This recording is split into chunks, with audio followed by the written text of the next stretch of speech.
Estamos. Ok. La semana pasada vimos una prédica que si no estuvo en la reunión le recomiendo poder verla en YouTube. Está, gracias a Dios, está ahí. Y se llamaba Los enemigos del éxito. Esta semana vamos a ver Los enemigos del éxito, parte 2.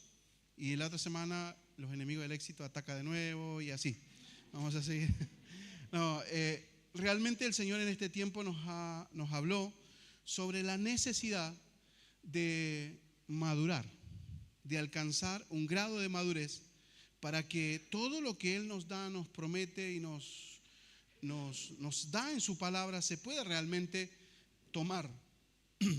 Porque hay muchas promesas de Dios en la Biblia y el Señor nos ha dado promesas contundentes a la iglesia, pero hay muchas de esas promesas que se están diluyendo y se van como agua entre los dedos, como dice el dicho, porque nosotros no estamos a la altura. Entonces, una de las cosas que el Señor me habló en este tiempo es que enero vamos a hablar sobre lo que es madurez espiritual para poder alcanzar las bendiciones que Dios tiene para nosotros. ¿Estamos acá? Entonces, enemigos del éxito. Espérenme un poquito. Ahí está. Para comenzar, primeramente, permítame darle un consejo.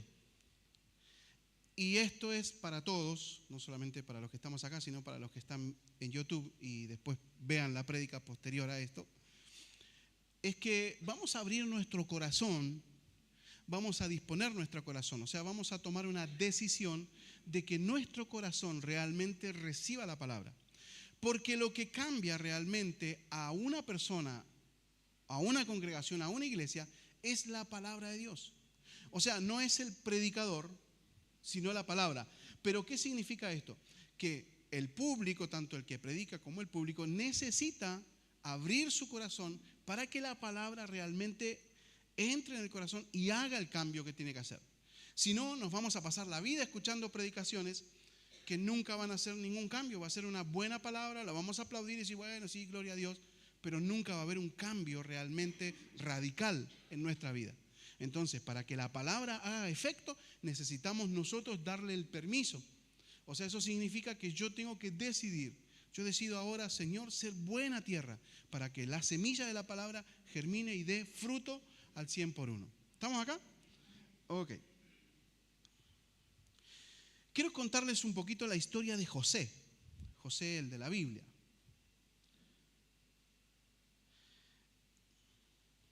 Espérenme un poquito. Bien, le muestro algo. José nació producto de la unión de Jacob y Raquel. Esto está en la Biblia y bueno, después yo le voy a pasar bien los datos para que usted lo lea. Solo quiero parafrasearle la historia de José. La Biblia dice que Raquel, madre de José, era estéril, pero Dios le concedió a Jacob y a Raquel 2 hijos. Uno fue José y uno fue Benjamín. Luego en el parto de Benjamín, Raquel muere. Jacob amaba muchísimo a José. Lo amaba muchísimo. Esto al punto tal de que Jacob hizo una vestimenta especial para José. Era una vestimenta de colores.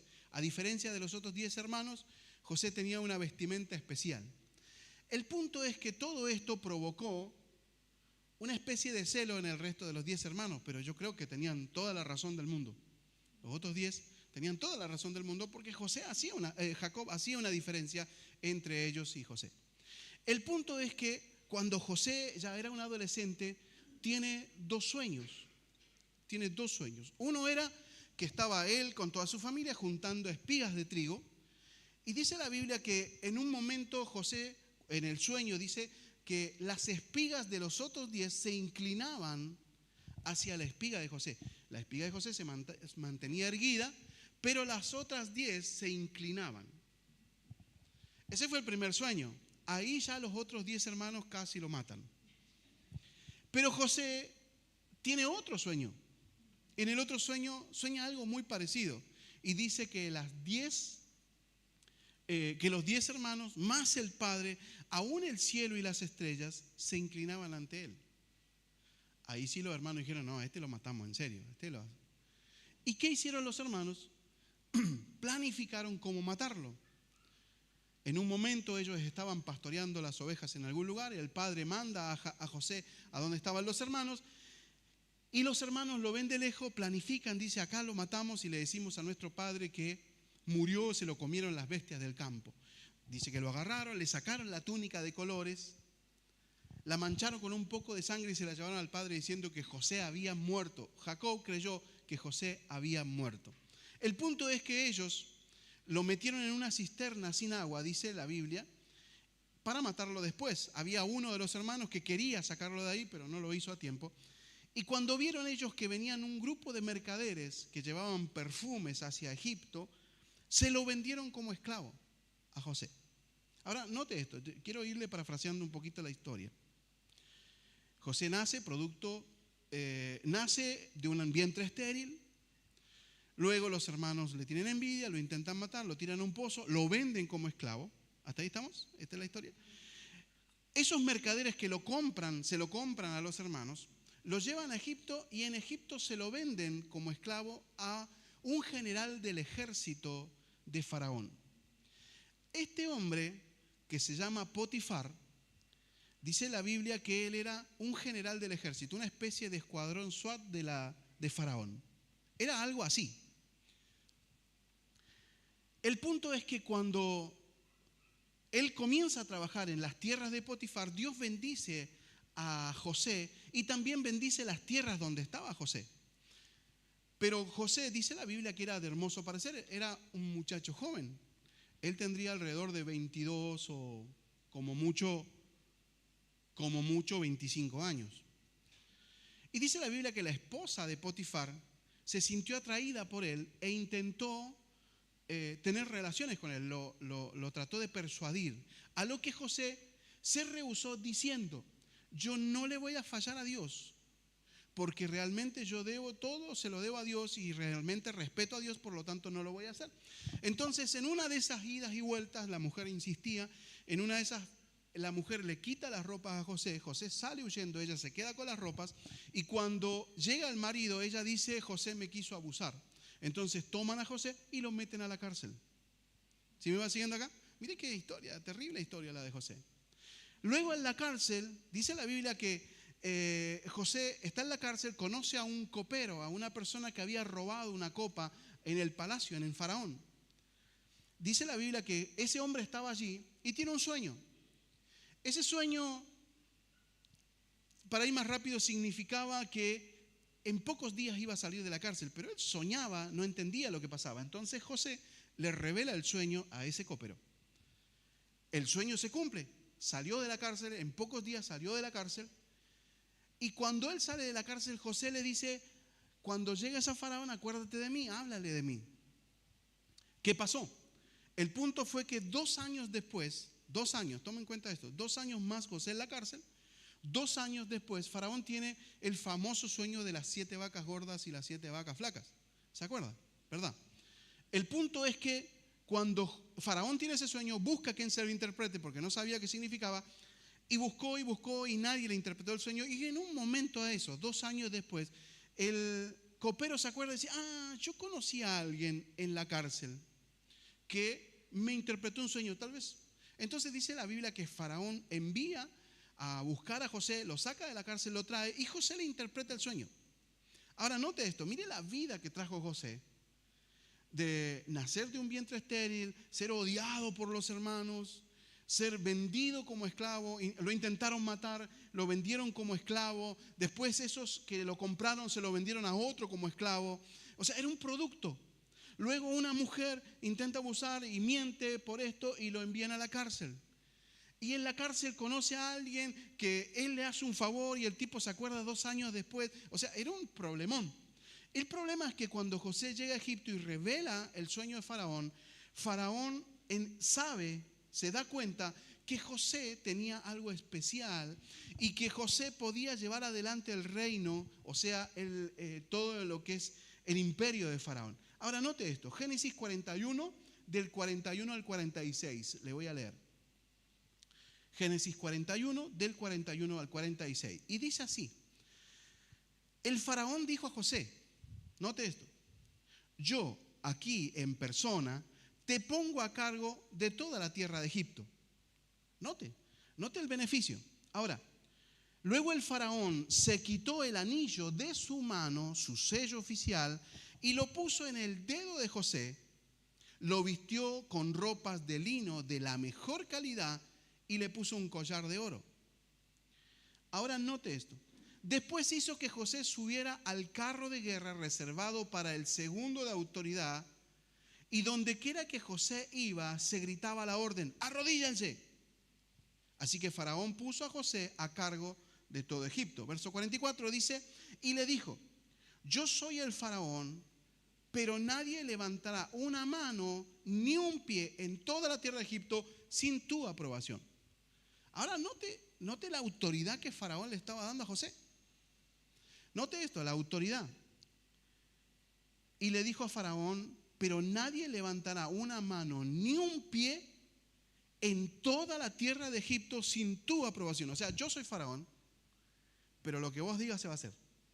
Ahora note esto. Note este nivel de autoridad. ¿Me está siguiendo acá, por favor? Ahora, luego Faraón puso un nuevo nombre a José, un nombre egipcio que se traduce Safnat Panea, que significa preservador del mundo, mantenedor de vida o el que revela los secretos. También le dio una esposa que se llamaba Asenat, era hija de Potífera, el sacerdote Hon. Entonces José se hizo a cargo de toda la tierra de Egipto. Tenía 30 años. Note esto. 30 años cuando comenzó a vivir en el palacio de Faraón, rey de Egipto. Después, cuando José salió de presencia de Faraón, inspeccionó toda la tierra de Egipto.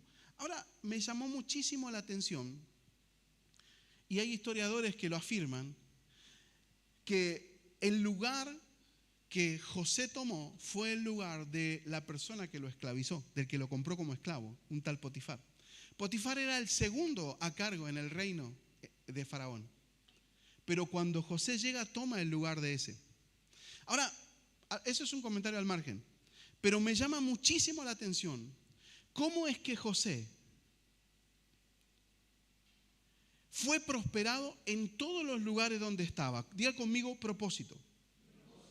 Propósito fuerte. Quiero mostrarle algo muy curioso, que es, donde José estaba, era bendecido, y todo lo que él hacía era prosperado. Aún siendo un esclavo, aún siendo esclavo en casa de Potifar, Dios bendijo las tierras, bendijo a Potifar, bendijo las tierras de Potifar a causa de José. ¿Sí me entiende? El punto es que cuando José es encarcelado, dice la Biblia que el carcelero, el jefe de la cárcel, lo pone a cargo de la cárcel, porque desde el momento en que José estaba en la cárcel se había tranquilizado, todo iba bien.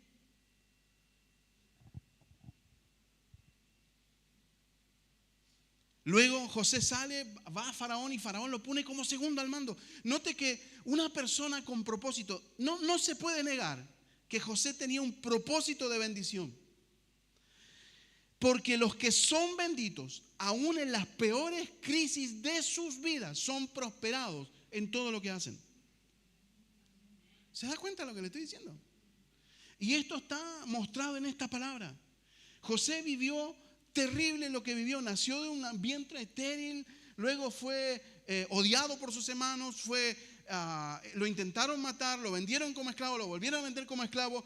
A causa de una injuria va a la cárcel, luego alguien se olvida de él, de un favor. O sea, tenía todas las razones para salir huyendo, a abandonarlo todo. Pero José, un hombre con propósito, fue prosperado en todo lo que dijo y lo que hizo. Porque un hombre bendito, siempre, una persona bendita, siempre es prosperada en todo lo que hace, aún en medio de las crisis. Dígale que está al lado, está sentado al lado de alguien con propósito, dígale.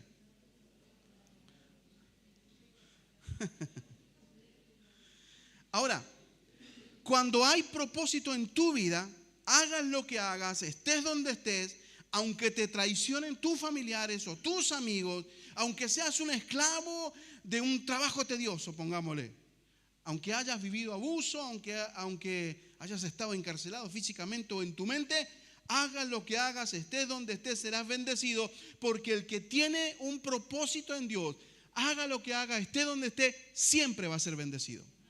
Así que si usted tiene un propósito, usted es bendecido. Ahora, la pregunta es, ¿tiene propósito? Todos tenemos un propósito en Dios. Somos bendecidos, aún en las peores crisis. ¿Me sigue? Ahora diga conmigo, venciendo, dígalo fuerte, venciendo los enemigos del éxito. ¿Cuántos quieren ser exitosos en la vida? Y no estoy hablando de decir, no, me quiero comprar un palacio, un auto de último. No, no estoy hablando de eso. Ser exitoso en la vida. Exitoso en el matrimonio. Tener un matrimonio exitoso no es que todo te vaya bien, sino que cuando tengas 90 y pico de años todavía sigas abrazado al que tenés al lado. Y la gente te dice, ¿cómo llegaron acá? Somos exitosos, somos bendecidos, tenemos propósito. Porque el punto es que uno piensa éxito, piensa en fama, riqueza, y no se trata de eso. Ser exitoso en la vida se trata de hacer la voluntad de Dios y estar en el propósito de Dios y llegar a todos esos años al final y ser viejito y acordarse del pasado y decir, a pesar de las crisis fuimos bendecidos. Qué lindo que es esto. Ahora, algo que debemos resaltar es que José podría haberse ofendido y aún haberse victimizado con todo lo que le hicieron, y tenía toda la razón del mundo para hacerlo. Le conté la historia. Nadie más que José estaba totalmente habilitado para ofenderse con sus hermanos, ofenderse o enojarse con Dios. ¿Sí me sigue? Ahora, Dios conocía el corazón de José, por eso Dios no le dio chance. Note que si usted lee la historia, obviamente que José, desde que fue odiado por los hermanos, de que tuvo el sueño de las espigas hasta que fue vendido a Faraón, pasaron como 15 años. El punto es que fue una seguidilla de hechos complicados que hicieron que José podría haberse ofendido o victimizado. Podría haber dicho, bueno, Dios no me ama o Dios no está conmigo. Ahora note esto, Dios no le dio chance. ¿Por qué? Porque José vivió todo lo que vivió, lo vivió intensamente. Es como que no tuvo oportunidad. Tal vez si Dios le preguntaba a José, José hubiese dicho, no quiero vivir esclavitud ni cárcel, pero sí quiero ser segundo en el palacio de Faraón. No quiero ni esclavitud ni cárcel, pero sí quiero la... Porque este es el problema. El punto es que para tener autoridad debemos ser entrenados a través de las circunstancias. El punto es que muchos queremos autoridad, pero no queremos el entrenamiento. Yo creo que en esos 15 años José preguntó de todo. Ahora note esto. José podría haberse ofendido, como le dije, con sus hermanos, con Dios, porque no lo defendió de la esposa de Potifar, o porque hablaron o inventaron cosas. Podría haberse ofendido con el copero a quien le reveló el sueño, que encima se acordó 2 años después de él. Podría haber estado ofendido con la vida, con su familia. José tenía razones suficientes para quejarse y podríamos decir de hacer un piquete santo, pero no lo hizo. Si José se victimizaba y se ofendía, nunca hubiese alcanzado lo que alcanzó. ¿Y qué le quiero decir con esto? No es que no le haya dolido la ofensa a José o que no haya afectado los traumas, porque fueron contundentes, pero José tomó una decisión y fue sobreponerse y fue levantarse a pesar de la adversidad. Esto nos enseña que los traumas que vivimos son reales. Nadie dice que no duelen. Ah, pastor, lo que pasa es que usted no sabe. Usted no sabe lo que yo he pasado. No, puede ser que yo no sepa lo que vos pasaste, pero yo tengo mi propia historia. Ahora note esto, las ofensas son reales, nadie dice que no afectan, pero podemos quedarnos ofendidos y victimizándonos por lo que nos hicieron o nos levantamos para cumplir el propósito. Ahora, debido a las ofensas que vivimos regularmente, el Señor nos da una promesa súper buena. Vea Zacarías 9:12. Zacarías 9:12 dice, regresen al refugio ustedes, prisioneros, que todavía tienen esperanza. Hoy mismo les prometo que les daré 2 bendiciones por cada dificultad. ¿Usted me sigue? Note esta palabra, búsquela allí en su Biblia. Otra traducción dice, los bendeciré el doble por cada ofensa recibida. ¿Es buen negocio o no? Es buen negocio. Diga conmigo, no pelees en terreno del enemigo. Dígalo fuerte.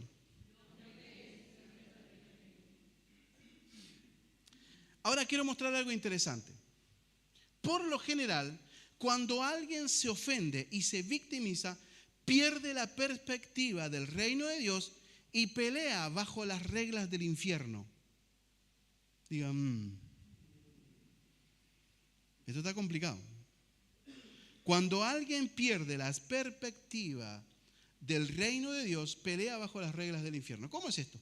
Cuando alguien es propenso a ofenderse, es porque tiene un alto grado de victimización. Yo sé que usted no es propenso a la ofensa. Este mensaje en realidad lo estamos grabando para enviarlo para afuera. Esto no aplica acá, así que quédese tranquilo usted. Ahora, le voy a hacer algunos ejemplos. Note esto, una persona propensa a la ofensa o a la victimización, todo lo toma personal. Todo lo toma personal. La persona está convencida de que todo lo que se hace y se dice es por él. Aún estando en una congregación con mucha gente, la persona piensa que el pastor está hablando algo porque sabe y conoce su situación. Esa persona que tiene un alto grado de ofensa y victimización siempre toma las cosas personales. De hecho, yo he estado con gente que dice, pastor, usted predicó porque usted sabía lo que yo hice. O a alguien le contó, seguro. ¿Sabe que sería muy necio de cualquier predicador ocupar una palabra? Sería hasta pecado ocupar una predicación para hablarle a una sola persona en una congregación. Así que cada vez que hay una palabra, tómela de parte de Dios. Como dicen algunos predicadores, si le sirve el palo, lléveselo para su gallinero. Ahora, la persona que se siente víctima siempre cree que la gente hace cosas para lastimarlo. Si no lo saludan, saca conclusión de que a nadie le importo, que no sirvo, que no me aman, que no sirvo para nada, me dejan de lado. Y después está la gente que dice, tantos años sirviendo y nunca me reconocieron. Aunque le parezca raro, estas cosas suceden en las iglesias. No en esta, pero suceden en otras iglesias. El punto es que todas estas reacciones atentan contra los principios del reino de Dios y por el contrario se aplican los principios del reino de las tinieblas. Cuando yo funciono bajo esa forma, yo estoy funcionando bajo las reglas que el enemigo pone, no bajo las reglas que Dios pone. O sea, no es voluntad de Dios que estemos tan ofendidos al punto de querer abandonar todo. Vea la historia de José. Si José tenía todos los argumentos, todas las herramientas y todas las excusas para abandonar, sin embargo no lo hizo y llegó a un lugar de privilegio. Tal vez nosotros hoy estemos transitando tiempos de crisis, pero hay un propósito establecido por Dios que va a hacer que tu vida dé fruto. Va a llegar un momento en que vas a estar con autoridad como José. Va a llegar un momento en que todo esto se va a terminar. Las crisis no son eternas, siempre tienen una frontera, siempre van a caducar y va a llegar el momento en que Dios te va a levantar, te va a posicionar, pero hay que aprender a permanecer. Cuando peleamos en el terreno del enemigo, peleamos bajo sus reglas. Y las reglas del infierno son: defiende tu justicia y rebélate contra la injusticia. Ahora, no está mal las reglas. No está mal las reglas de decir, defiende tu justicia y rebélate contra la injusticia. No está mal. Es algo natural y normal. El tema es que Satanás aplica en sus reglas diciendo, con agresión, con pleitos, habla mal de otros y si es necesario, aplica físicamente. Esas son las reglas del enemigo. No está mal que defendamos la justicia y nos rebelemos contra la injusticia. Lo que está mal es cómo lo hacemos. Ahora, le quiero leer algo.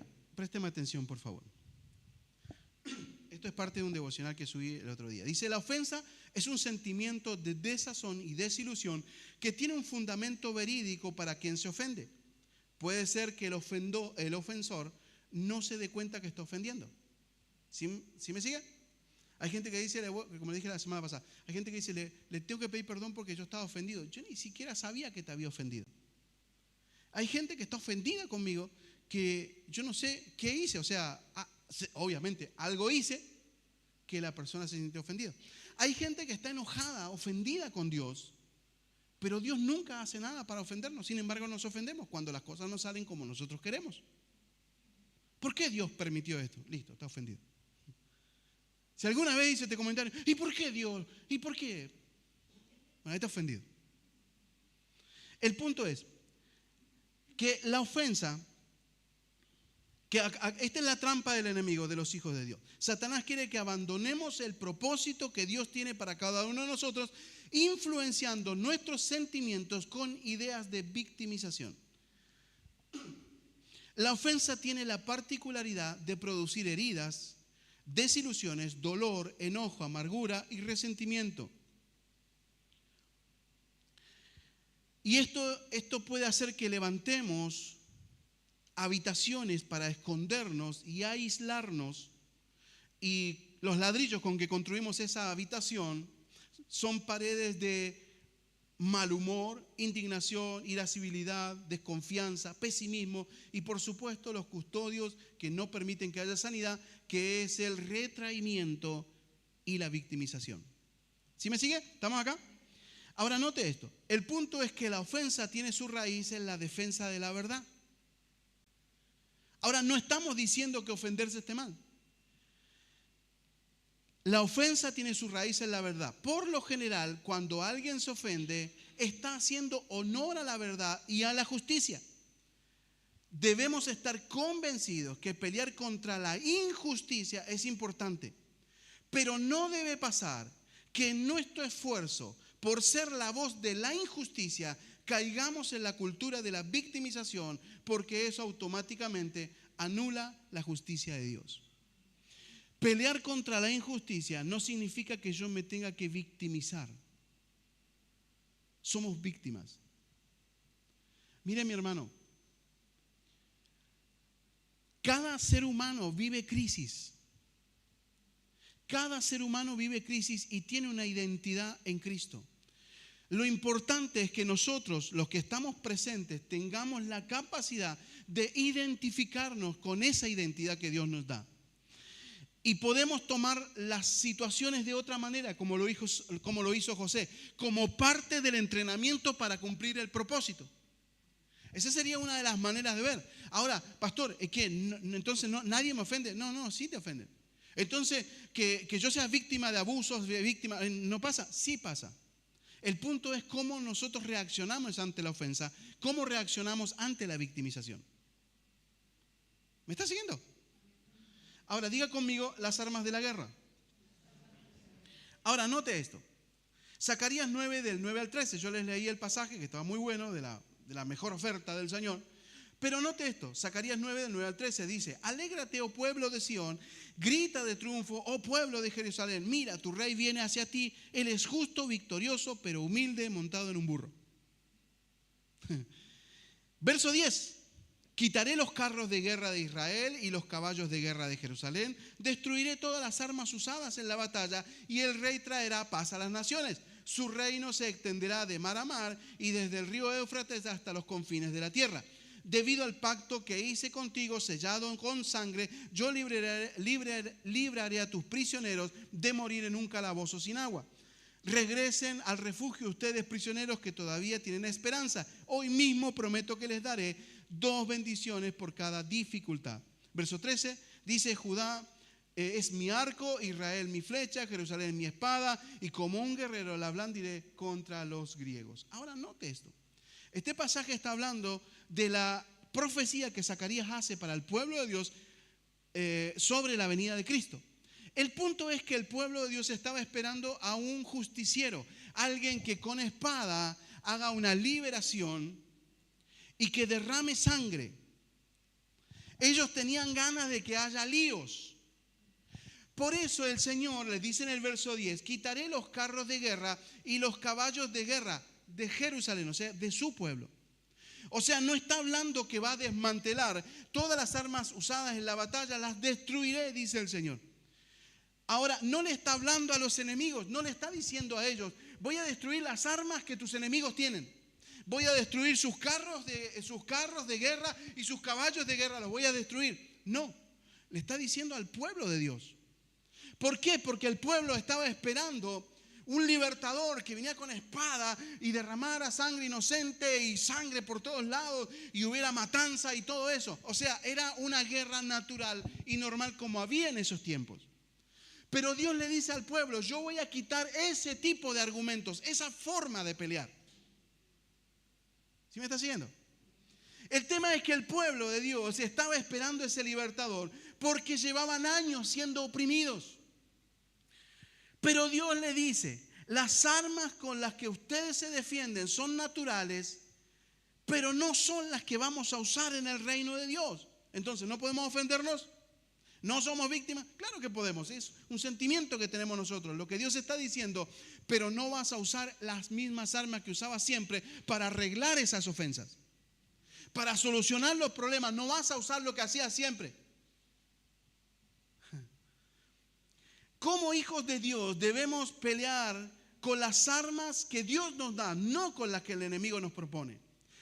Las armas que el enemigo nos propone es defiéndete con agresividad. Manda mensajes. Te voy a hacer esto. Voy a hacer esto con esto. Y me vas a escuchar. Y voy a hacer esto. Te voy a denunciar. Te voy a hacer esto. Te voy a hacer esto otro. Eso no es propio de un hijo de Dios. Esas son armas del infierno. Sépalo. Cuando yo estoy parado en la voluntad de Dios, Dios me dice, como le dijo al pueblo, no vamos a matar a nadie. Aunque te hayan esclavizado por tiempo, aunque hayas vivido crisis, no vamos a matar a nadie. Voy a quitar todas tus maneras de pelear. Te voy a hacer nuevo, porque el rey que viene a gobernar es un rey que trae paz, humilde. Dice, tu rey viene a ti justo, victorioso, pero humilde. La diferencia o la contraposición a humilde es ser orgulloso. Y Dios nos está diciendo, sí te ofenden, sí, tenés razón. No te está diciendo que no te está diciendo que no viviste crisis, que no viviste situaciones por las cuales sos una víctima de alguien. Sí, es verdad. Pero tu manera de responder no está a la altura del reino de Dios. Estás peleando bajo el reino de las tinieblas, bajo el reino del infierno. Porque el infierno pelea así.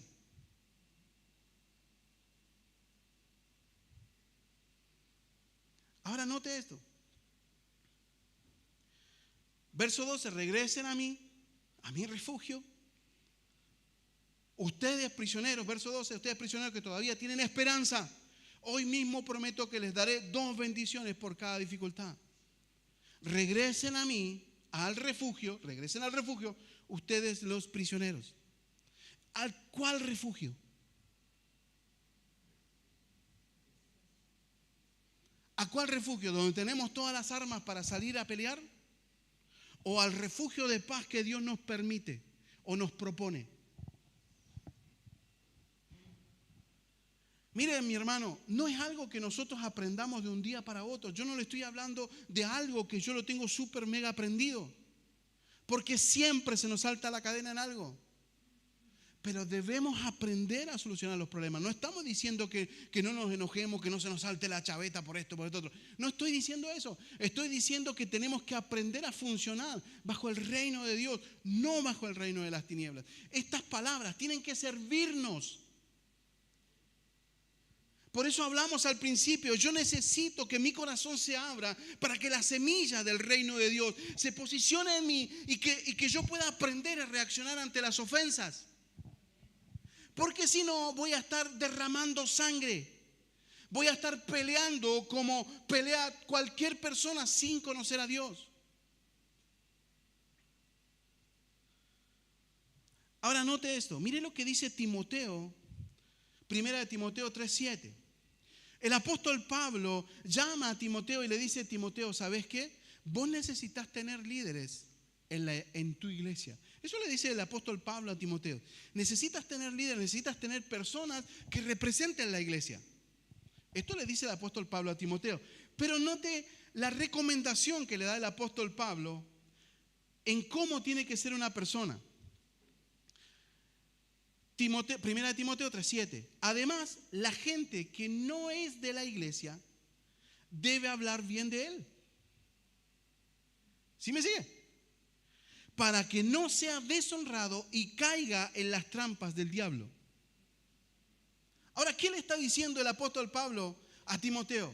¿Sabe lo que le está hablando? Vos tenés que tener discípulos, líderes, personas que representan la iglesia, que puedan que la gente de afuera hable bien de ellos. No que diga, no, si va ese yo no voy. ¿Sabe que el problema que tenemos en las iglesias, que mucha gente, y esto no pasa acá, gracias a Dios, pero mucha gente se va de la iglesia no porque esté mal con la iglesia o mal con Dios, sino por las personas que vienen? Porque las personas atentan o se defienden de la manera que estábamos diciendo, con las armas del infierno, no con las armas de Dios. Necesitamos aprender nosotros a funcionar bajo el reino de Dios, no bajo el reino de las tinieblas. Como conclusión, todos de alguna forma u otra caemos en rechazo. Predicamos la semana pasada. Si no está, vea el video, está bueno. O caemos en ofensas, o hemos tenido actitudes donde nos hemos sentido víctimas. Y no está mal sentirse ofendido, sentirse víctima. Lo que está mal es que estemos llorando por los rincones, dando lástima, haciendo sentir culpable a los demás, para que los demás tengan compasión y yo pueda justificar mis acciones. ¿Me siguió? Termino con esto. Le voy a mostrar algo, por favor. Présteme atención y abra bien su corazón. Cuando estaba en Neuquén, yo empezaba a trabajar como líder de red. Teníamos alrededor de, mucha gente a cargo. Estábamos en un equipo de trabajo con mi pastor, el pastor Eduardo Martínez. Y en un momento el pastor nos llamó a 3 de los del grupo, nos llamó a 3, que habíamos participado de una situación complicada que había habido con un matrimonio, y el pastor nos llamó para hacernos una corrección, nos llamó para darnos una instrucción que era una corrección exactamente. 2 de los 3 que estábamos ahí dijimos, bueno, pastor, perfecto, cometimos el error. ¿Qué hacemos? ¿Arreglamos? No, tranquilo, yo arreglé todo, dijo el pastor. Pero ustedes hicieron mal, hicieron mal su trabajo. Fue una corrección. Los que conocen a mi pastor no es de muchas palabras, pero las pocas que dice son bien contundentes. Pero la tercera persona, que era una hermana que estaba dentro del equipo de trabajo, hoy gracias a Dios somos todos pastores y trabajamos en distintos lugares, pero esa hermana se ofendió, se enojó por la corrección que el pastor hizo. Fue y juntó a su familia y le contó la historia. Le contó que el pastor le había llamado la atención y todo eso. O sea, ¿cuál era la necesidad de esta persona? La necesidad de una justificación. Luego se juntó con el matrimonio con el cual habíamos tenido problemas y le dijo al matrimonio, ¿sabes qué? Yo hice esto, por esto, pero bueno, el pastor me corrigió y la verdad que me siento mal porque el pastor había dicho, se termina acá, nadie habla más, pero la persona sin embargo lo hizo. Ahora, me llamó mucho la atención porque cuando estaba armando esto vino este pensamiento. El punto es que cuando alguien intenta justificar lo que hace, siempre dice, el Señor me dijo. O no, yo realmente necesito arreglar esto. Pero cuando hay una instrucción clara desde la pastoral, desde el liderazgo, déjelo así. Hay cosas que usted nos habla a nosotros las arreglamos por otra parte. Tal vez usted no ve que nosotros las arreglamos, pero sí las arreglamos. Hay gente que dice, pastor, pero usted no hace nada. Sí, vos no me viste hacer nada. Vos no me viste, pero yo lo hice. Ahora, no en tu tiempo, no cuando vos querías. Yo lo hice cuando Dios me dijo que lo haga. Y este es algo importante que tenemos que aprender. Cuando hay cosas para resolver, nosotros tenemos que pedirle dirección a Dios para saber cuándo hay que resolver el asunto. A veces queremos resolverlo ya, y no, porque vení, y te pido perdón, y ahí se arma el lío del despiole. ¿Por qué? Porque todos los corazones están heridos. Al tiempo, hay tiempos, el tiempo de Dios es importante. Les muestro algo más. ¿Cómo se corta con todo esto? ¿Cómo se termina con la ofensa y con la victimización? Dijimos que es un sentimiento que todos tenemos. Pero ¿cómo termino con esto? Porque mayormente la ofensa, la victimización, termina siendo un arma para manipular. Manipulamos a los que más queremos, a los que buscamos que me apoyen en mi victimización. ¿Cómo hacemos esto? ¿Cómo arreglamos esto? Bueno, esto se lo propongo. Y no que no pase de hoy, o que no pase de esta semana. Organice su vida para hacer lo que le voy a decir. Cuando yo me ofendo con alguien, lo normal es decirle a la persona, ¿sabes qué? Te perdono por lo que me hiciste. ¿Sí o no? Es normal. Pero esa es una actitud de víctima. Yo creo que usted me entienda lo que le quiero decir, por favor. Deje que el Espíritu Santo le revele. ¿Cómo soluciono un problema? Me paro frente a frente, miro a los ojos a la persona y le digo, te pido perdón porque me ofendí contigo. Es diferente. Porque cuando le digo, te pido perdón porque me ofendiste, estoy parado en una actitud de víctima. Me estoy escondiendo detrás de una actitud de ofensa. Te pido perdón porque me ofendí contigo. Tal vez hiciste algo, no te diste cuenta, aunque vos digas, sí se dio cuenta el desgraciado, pero así le tengo que decir. Sí se dio cuenta, pastor. Pero la forma de arreglar es así, mira, yo no sé si te diste cuenta o no, pero yo me ofendí y te pido perdón. ¿Se da cuenta que es diferente en echar culpas y asumir la responsabilidad? Ahora, pastor, pero yo no soy culpable. ¿Por qué tengo que andar pidiendo perdón? Yo sí, aquel fue el que me ofendió. Porque de esa manera funciona el reino de Dios. De la otra manera funciona el reino de las tinieblas. Cuando yo ataco, vos me ofendiste a mí. Así que vos me tenés que pedir perdón a mí. ¿No le pasó? Pídele al que está al lado y diga, despiértate. ¿No le parece? Porque esa es la forma. Normalmente decimos eso. Normalmente estamos diciendo, no, porque vos me ofendiste a mí. ¿Por qué te tengo que andar pidiendo perdón yo si vos sos el que siempre andaba tirando la piedra? El punto es que la forma de restaurar esto es decirle a la persona, te pido perdón porque me ofendí. Ahora usted puede decir, pastor, tranquilo, que yo en el secreto con el Señor ya lo solté.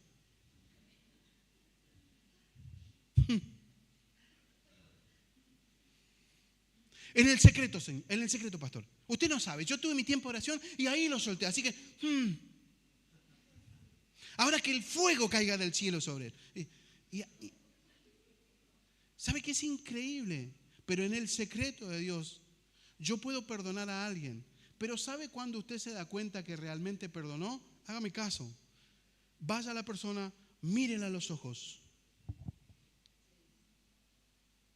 Mírelo a los ojos. Y dígale, te pido perdón porque me ofendí. Y cuando hagas eso, automáticamente el infierno cae al suelo. Y la gloria de Dios se manifiesta sobre tu vida y puedes alcanzar el propósito. ¿Vos pensás que José llegó a Egipto a ser segundo a Faraón con actitud de rechazo, de víctima y de ofensa? ¿Usted piensa que cuando Faraón le dijo a José, José vas a estar segundo al mando? Ya era hora. Ya era hora porque mira todo lo que vengo viendo. Te cuento la historia de vuelta, Faraón. Era hora, si por lo menos, bueno, algunos se dio cuenta, mis dones, las cualidades que tengo. Que bueno, Faraón es un tipo inteligente porque vio lo que soy. Orgullo marca cañón. Reglas del infierno. Reglas del infierno. Póngase de pie, por favor, y vamos a orar.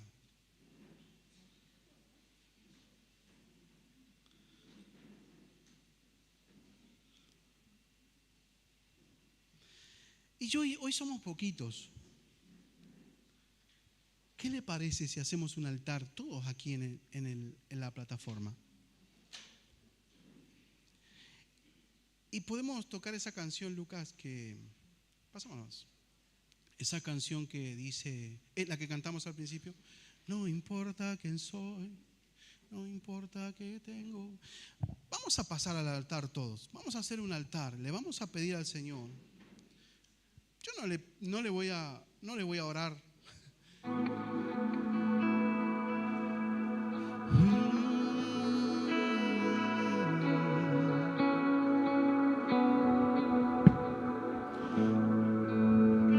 Te preparamos un lugar, Señor, para que vengas a reinar. Te preparamos un lugar, Señor, para que vengas a reinar. ¿Ese es el tono? ¿Podemos tener las letras en la pantalla, por favor? Espíritu Santo de Dios, guíanos, guíanos, guíanos, guíanos. Preparamos un lugar para que vengas a reinar. Cierre sus ojitos, por favor. Te preparamos un lugar para que puedas disfrutar, Señor. Para que puedas disfrutar. Te preparamos Preparamos un lugar para que vengas a reinar. Mire, mi hermano, yo no sé cómo usted quiere hacer esto. Preparamos un lugar Si realmente usted siente en su corazón para que puedas disfrutar. que quiere empezar a caminar rumbo a su propósito, realmente haga un altar delante de Dios y exponga su corazón delante de Dios. Expongamos delante del Padre nuestro corazón y digámosle: Señor, así soy. Así soy. Tengo problemas, Señor. Tengo problemas con la ofensa, con el rechazo. Tengo problemas con la agresividad. Tengo problemas cuando me siento atacado, me siento confrontado, tiendo a reaccionar mal. Te pido perdón, Señor.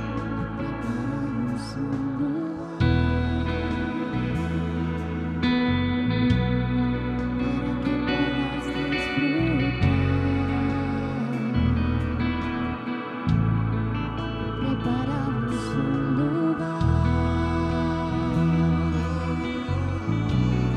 para que vengas a reinar. Se apagan las luces.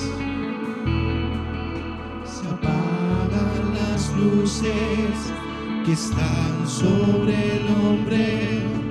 Solo tú mereces brillar.